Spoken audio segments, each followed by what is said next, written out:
Last day of the week. Last day of the month. I felt It is not the last day of the week. no, it's the last day of the Work week. Work week? Is that what you would say? The work week? I felt like we did a prayer meditation time last night, and I felt like God was saying that we need a 4-day work week. But do you find that sometimes you mix up another voice with God's voice? For sure. I definitely mix up my own voice. Because I took it to consideration, and then I'm like, sure, 100% immediate approval. That sounds really good. No, I took it for consideration of like, what would that practically look like? And I'm like, impossible. Like it just wouldn't be just impossible. Yeah. Was that one government official tried to claim that? But that's because you'd be going from like, how many days off do you take right now? All of them. I feel like my life is a day off. Oh, okay. Yeah, well, that's a good thing about doing what my heart loves. So there are busy days, but every day is a great day at the office. No one asked if it was a great day. I simply asked how many days of not working do you take every week? I would say one. Mm-hmm. Okay, so 4 would be a real stretch. 4. 3 would be a real stretch. Because my life is different. Like when, like I'm no, not. No. We don't have to go deep into this conversation. I get it if I'm working at a landscaping company. And for sure. But even driving a tractor trailer, you're on the road 6 days a week. I just think that there's some science and some spiritual. I feel like I do validity. rest. I feel like I do rest well. You do. And I'm trying to understand how to fill up my reservoirs. How can someone tell if they're being defensive? How can I tell if I'm being defensive? Somebody tells you. Or do you feel like I'm being defensive? Or what are other possibilities? If somebody punches you in the face. Okay. I'm not attacking. I think it's a great conversation. And I think that I'm trying to learn how to fill up the reserve tank of the trauma or the war of COVID and all of the energy that took and the productivity and then the build of the booch pit, all that stuff. Just to be clear, I'm not saying that you don't rest well. And I'm not saying that I think that you're like a workaholic or that you work an inordinate amount of time. All I'm saying is perhaps it's worth consideration if the work could be done in 5 days instead of over the spread of 6 days. That's all I'm saying.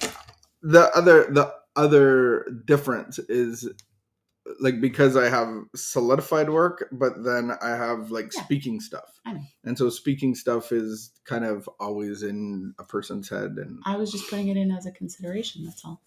I didn't feel attacked. I think it's a good conversation because I think so many people struggle with that. I like the ban on just say no to your phone for employees that work potentially like government or whatever. They don't have to answer their email. Did that go through?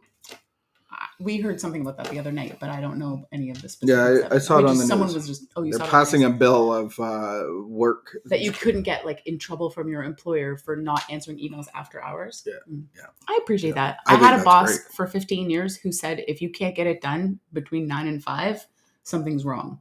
Oh, something's wrong with you. And he didn't mean by 5 p.m. exactly. He just meant if we can't manage this office in regular working hours, we're doing something wrong. And there's people that have fluid work hours as well, and so for various reasons. Which I think everybody should have. You should be an adult at a workplace, and I think that employers need to give fluidity to the workday.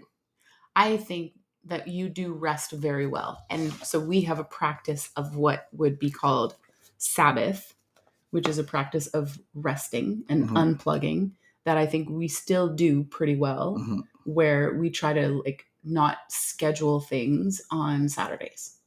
And so Saturdays are no have-tos. So I feel like it's still pretty much like that. There's some things that happen now and then, but for the most part, we would decide together pretty close to Saturday, hey, what do you feel like doing? And we don't do grocery shopping or laundry or house cleaning. I mean, sometimes we will if that's what we feel like doing, but and I think that is still a good practice that we have of rest.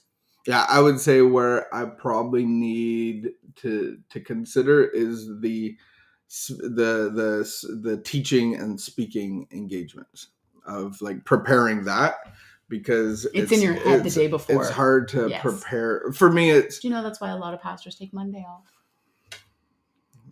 Anyway, my turn. Thanks. Oh, it's your turn. It is June the 30th. That's what I've heard. Tomorrow's Canada Day. We got big plans. We're going to paint our face red. We got a bouncy castle that's in a Canadian flag, and we're shipping in polar bears. We're having. What else are we having? I've always wanted to pet a polar bear. I know. They look so cool. All right. We're cool. We hopefully will give you a spiritual thought to reflect on and meditate on throughout the day. I think rest and work are spiritual. Rest is a good one. Well. How do you rest? Yeah, how do you rest? The time I spend in reviewing the past, mourning over past mistakes and failures, is time lost. This is why the 24-hour concept, both in AA and in Al-Anon, is so strongly emphasized. Our yesterdays have no importance except as experience in making today more fruitful. Regrets and self-condemnation for what we did or left undone only destroy the self-esteem we could derive from a balanced view of ourselves. Today's reminder: regrets for hurtful things I have done to others may be healed by making amends as well as I can. Regrets for missed opportunities will vanish as I try to make wise choices today. Let me fill this one day with thoughts and actions I will have no need to regret. Let me undertake only as much as I can accomplish well, without haste or tension. And the quote: just for today, I will live through this one day only and not tackle all my problems at once. Those of the past need not concern me today. Future ones can be faced as they arise. And that's from the Al-Anon Just for Today book. I love... I have a question. Yeah. Or I guess talk about what you love first. Go. Well, my question was, what are amends? Amends are like a broken fence. When the tornado hits your house and the tree falls on your fence and your neighbor's fence, you share a fence. And amending is fixing it. So it doesn't mean that you're best friends. It just means that there's an amendment made. So just apologizing or saying sorry or trying doesn't necessarily mean that it's amended. And so we really have to be directed by God to carry out our amends. What did you like? What stood out for you? The one day at a time, because there's this misconception that people would have is that I stay sober one day at a time. So recovery has nothing to do with sobriety. It is a byproduct of God's power, but it's not my job to stay sober. It's my job to connect to God, and I do that one day at a time. And so I really like that, waking up and going like, here are the things that I have to do today. Here are the things that may get in the way of my thought life. How do I bring peace to that? I go into prayer and meditation. I ask God about it. There, like that there are some loose ends that I've been dealing with at a loose and high level. And I try to be directed by God, because there's finances involved, the business is involved, there's things in Vancouver, blah, blah, blah, outside of my control. Money. When money's involved, that's a big... So then I haven't ever obsessed about it except for one weekend. And I really get directed by God. And so all I've been doing is texting the people, probably every second or third day, just to follow up. And I'm like, I feel like I'm like a little honey badger, a little loving honey badger. And I'm like, this little honey badger doesn't have a mean bone in his body, and he's just looking for loose ends to be tied up.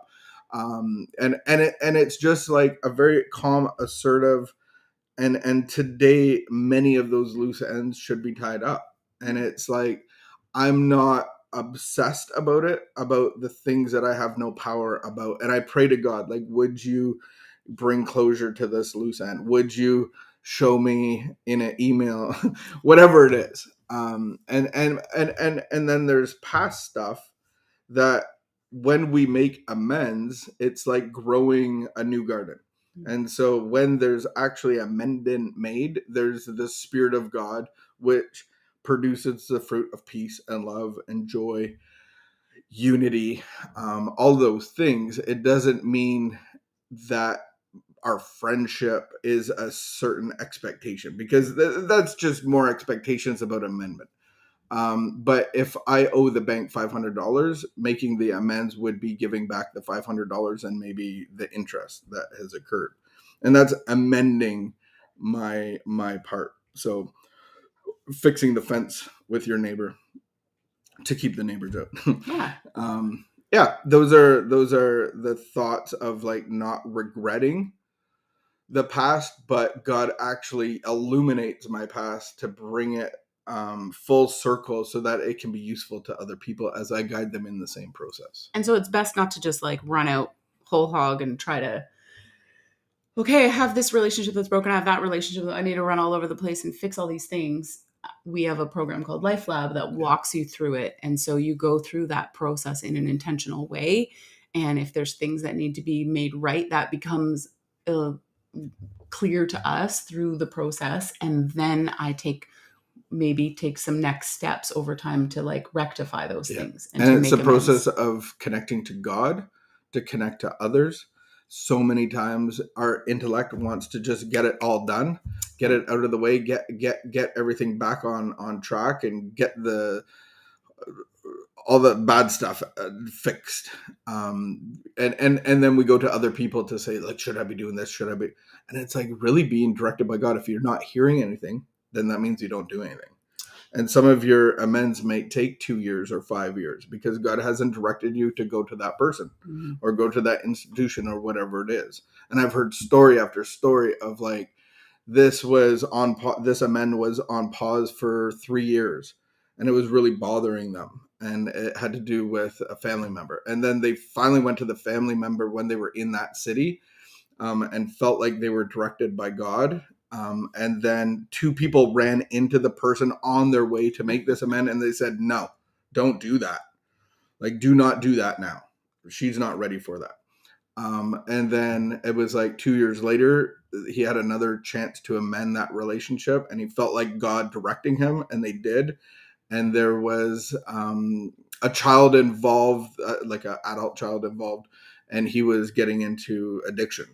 And so the family member said, oh my goodness, I'm so glad you're here today because this is happening in our family and I really need your help. And so we can't necessarily figure out the best timing, but God can. God's perfect timing. Yeah. Thanks for joining us. We hope you have a safe and happy Canada Day. If you are Canadian Americans, you get to celebrate on Monday. God bless America. We will see you. We're going to take the week off next week, so we won't see you next week. But keep the peace, be of good behavior, and celebrate Canada.